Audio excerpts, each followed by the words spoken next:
আমার নবী যেদিন এই দেশ থেকে বিদায় হয়ে যাবে, আমার আল্লাহ জিবরাইলকে দিয়ে প্রস্তাব পাঠিয়েছিলেন, ও জিবরাইল, আমার বন্ধুর কানে খবর দাও, আমার বন্ধু এই দেশের মাটিতে থাকতে পারবে না, আমার বন্ধু এই রক্ত মাখা জমিনের মধ্যে রাখবো না, আমার বন্ধুর দেহ আমার আরশের ডাইন পাশে দাফন করব।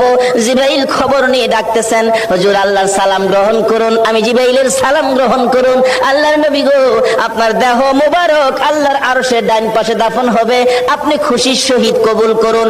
আমার নবী কোনো কথা কয় না, দুইটা চোখের পানি ঝরঝর করে ছাড়তেছে।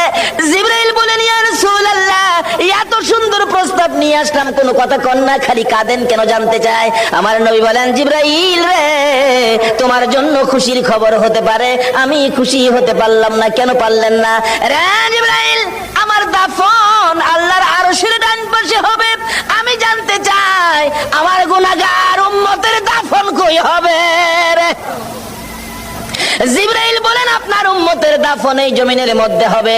আমার নবীর কান্না আরো বেড়ে গেছে। জিবরাইল, না না, সইতে পারি না, আমি আর সে থাকবো আর আমার উম্মতেরা এই জমিনে থাকবে। আমার মন মানে না, প্রস্তাব আমি রাখবো না। আমার পক্ষ থেকে একটা প্রস্তাব আমার প্রভুর দরবারে তুলে ধরো। জিবরাইল রে, আমার গুনাহগার এতিম উম্মতেরা যেই জমিনে থাকবে, আমি নবী আর সে যাব না রে, আমি আমার গুনাহগার উম্মতের পাশে সেই জমিনের মধ্যে শুয়ে থাকবো।